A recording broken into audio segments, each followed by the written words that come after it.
What's up, everybody? I'm back with another video, a little bit different than usual. This one's less on nutrition and more on mentality.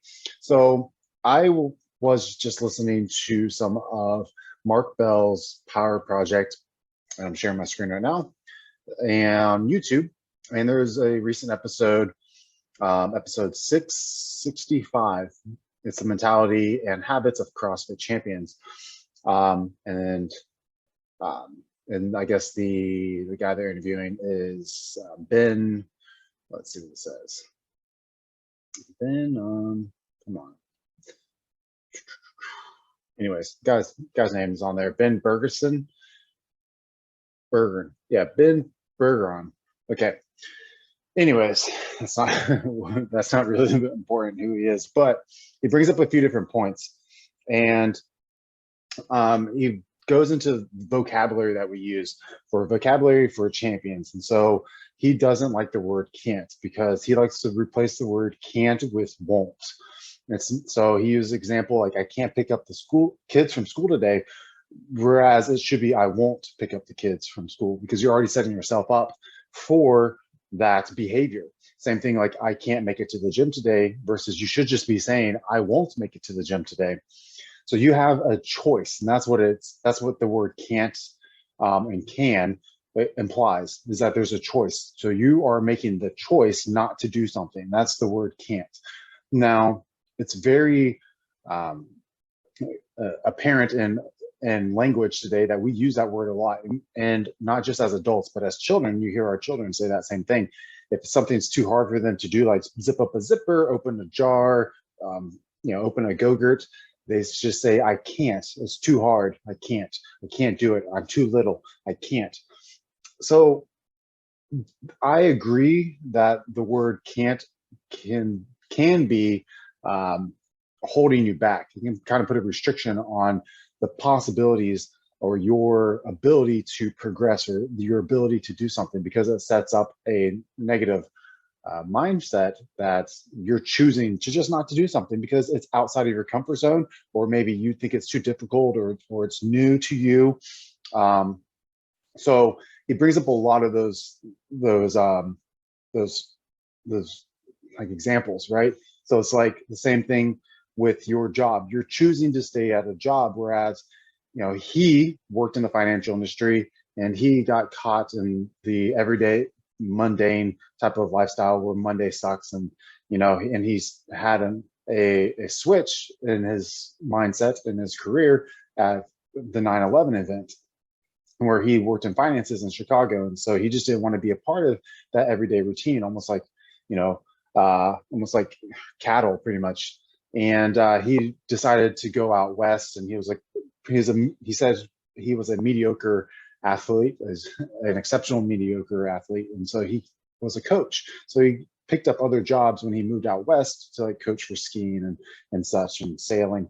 So he had some other talents and abilities that he was able to utilize whenever he stepped away from the finances, because he chose to step away, and he chose that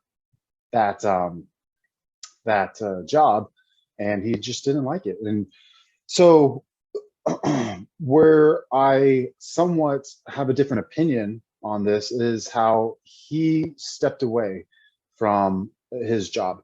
And there's a lot of times where people in society will say, hey, if you don't like your job, then quit. It's holding you back from your passion. And he goes further into passion. There's something that we need to clarify, and this is going to be for children especially, because we see it with the new generations coming up, like Generation Z. They don't want to work. They don't want to have that responsibility or accountability. They don't want that work ethic, and that's a terrible thing to instill into a child, into a developing mind. You have to do things that are uncomfortable. You have to go through the trenches. There's a reason why practices for sports, you do things that you don't like. There's a reason why certain religions put you through missions that that you're uncomfortable with. You're uncomfortable talking to people. There's a reason why every job has some sort of part that you're uncomfortable with, and you deal with it because it turns you into a better worker, someone who can pick up that talent and realize that you have it. So it's not the fact that you just dislike your job and then you go and pursue your passion. Like, let's say you work at a retail store and then you're like, I don't like this anymore. And so I want to be a TikTok star. I'm sorry, you're not going to be able to make money to support yourself. So you're going to be living at home with your parents. And they're going to have to support you and somehow let you know that it's okay to not work like they've been doing. So now you don't have that discipline. You don't have that. You're not building up that strong mentality. Whereas Ben from the podcast, he was able to actually do that, and so he went through athletics and he prepared his mind for that. He went through college, I'm assuming, because he's in finances, and he worked a corporate job. He put his mind through that. He put his body through that. So he's already done that. He set himself up, most likely, because he doesn't go into this, but I'm assuming that he built up enough finances to allow him to step away for a year to move out west to just kind of find himself and to find really what his passions were and to pursue that. If you're someone who's just in retail or just starting off on a wage job, you don't have that ability. You need to set yourself up financially to be able to do that. And so here is my suggestion to you. This is how you should go about it. It's the same way if you want to build muscle. Let's say you're using a pulley machine to do some bicep curls. Well, 50-pound weight, you can do it. There's going to be some give and there's some opposing forces, right? There's a give and there's a takeaway, okay, and for everything. And because me and my wife were talking about this, and she brought up this point. So in order to curl the 50 pounds on the cable, there's a resistance that you have to be strong enough to go through. So that's the take from it, is the fact that weight is pulling you down. The give is you being able strong enough through your stresses and your endurance and the things that you went through to build that strength to be able to do that 50 pounds. Now let's move the pin down to 150 pounds. Can you curl that or no? There's too much takeaway. So there's not enough balance in your life for you to be able to go and pursue your passion, to step away. There's a give and there's a take, and you need to learn to be able to accept that. There are things that you need to learn from that takeaway. We just learned that you're too weak for that 150-pound curl. However, this is what we can do. We can take that information and we can accept it, and we won't have to say you can say I can't curl that right now.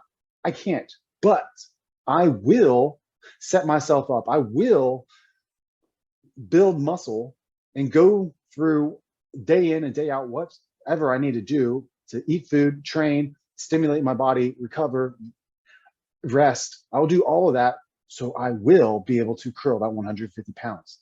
It's not impossible. People do it. Now, you just have to deal with the work. And during that work, it's hard. It goes unnoticed sometimes. But then one day you reach that goal, and there, you got it. You got the 150 pounds. You have set yourself up to reach your passion, okay? You just have to build the strength. You can't just step away from something. You can't just go in and lift an opposing force that's more than what you're able to. You just can't. So you set your body up to do that. Now, so it's okay to say the word can't. It's okay. But just don't let that define who you are. Don't let that say, oh, I will never be able to do it. It gets bad whenever you use the word can't and then you start correlating it with never. No, correlate the word can't with I can eventually, or I can't, but I will be able to. So correlate those two things with time and with effort and with mental toughness, discipline, desire, passion, and obsession. You can do that. Now, passion and obsession, he goes into these two different words and how they differ. Passion, you can have balance in your life. Obsession, you typically start to lose balance. Somewhere in your life, the roles that you play as a human being, you will lose balance. So if it's a father and he was using a CrossFitter, for example, to be the best CrossFitter, you might have to take away time from your family. That's just it. You can't have balance. Fuad Abiad on the bodybuilding embolics or bro chat, his I can show you his YouTube. He talks about this as well. No, that's not it. No, let's see this one. right? So hostile nutrition, okay? On all these episodes, he talks about the having balance to be the best. And you know what? He's right. You can't have balance and expect to be the best. So in the bodybuilding world, the best is Mr. Olympia on any competitive class, okay? Whether that be open class, classic, 212, men's physique, your women's physique, fitness, bodybuilding, bikini, okay, all those, right? You're going to lose balance somewhere. You can have balance and be an exceptional mediocre athlete. You can probably step on stage on an Olympia, but you'll be the last place. You won't be the first call out, because you when obsession happens, you do start to lose balance, and people start to notice it, and they will recognize it, and they'll be happy for your passion, but then they'll be worried for your obsession. But obsession can make you great. Now, where you need to be able to find balance is mentally. So mental balance, you can have that balance and be obsessive about something. So that just means you're not going to be so freaking crazy to the point to where you're abusive in a relationship, or you're abusive to yourself, or you're just a menace to society. You can still be a good person and have obsession. But the problem is that you're going to have to step away from some roles that you have, whether that be with a business, a company, with fatherhood, motherhood, a son, a daughter, an uncle. Something steps away. Another sport. I mean, something has to break for you to be the best and obsessed with something, to be the top in the world. Now, that shouldn't scare you as far as like not wanting to pursue that, because that might drive you away from relationships. No, because again, you have that mental balance so that you can be a good person. Okay. And then when you are done with obsessing over that specific area, and then now you can kind of sit back and let's continue to use the bodybuilding industry, right? You can step back and maybe retire, maybe, do like what Fuad does, start a podcast, start interviewing other people, build up a brand, build up a name, make things positive for bodybuilding, bring in another light, teach people, become an educator, become a motivator, become an ambassador. So there's things that you can do. And so now he's not obsessed about being the best bodybuilder in the world. He plays so many roles. There's definitely passion there, and he has a lot of passion. Where obsession would come in and maybe hurt him would be if he's solely obsessed about one specific project. If he's like, hey, I'm obsessed about having the best pre-workout for the industry, right? He's just all about that. That is going to drive away from his podcast. That's going to drive away from his apparel line. That's going to drive away from him being an ambassador. That's what's going to happen. So there's a fine line between obsession and passion, but it's really trying to be the best at something or create the best thing. That's where the obsession can maybe hinder some of your other roles in life. And for a short period of time, that's a good thing. There's people that, we need people like that in our life. We need people like that in the world. That's what sometimes they're there to motivate people. They're there to show people that it's possible to do the impossible. I believe David Goggins talks about this a lot. Andy Frisella talks about this a lot. C.T. Fletcher. There's a lot of people that talk about that. Jay Cutler. So you can still keep the word can't in your vocabulary. Just don't let it define you. Don't let it hold you back. Just use the word can't as a slingshot to I will. You can have passion. Passion's great. Passion drives you. If you're obsessive, make sure that you're mentally balanced and that you have help by your hand that's going to be there supporting you and understands you mentally, and you give them that mental part of you that is balanced, right? Physically, sometimes you can't give them that balance, and they need to be okay with that. They need to be able to understand that. That's if you are obsessive about something becoming the best. But have that passion and set yourself for the goals in the future through I will be able to do something. I will be able to step away from that job.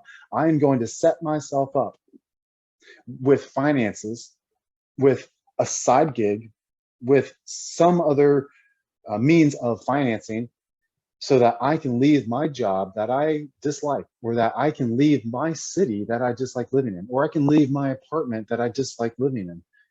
You have to just set yourself up for it.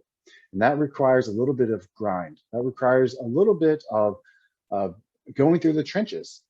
That builds character, that builds strength, that builds ability to do anything that we set our mind to. And that's it. Leaving it there. Like, share, comment, subscribe. Leave your thoughts, your suggestions about this topic. And I'll see you guys at another video. Later.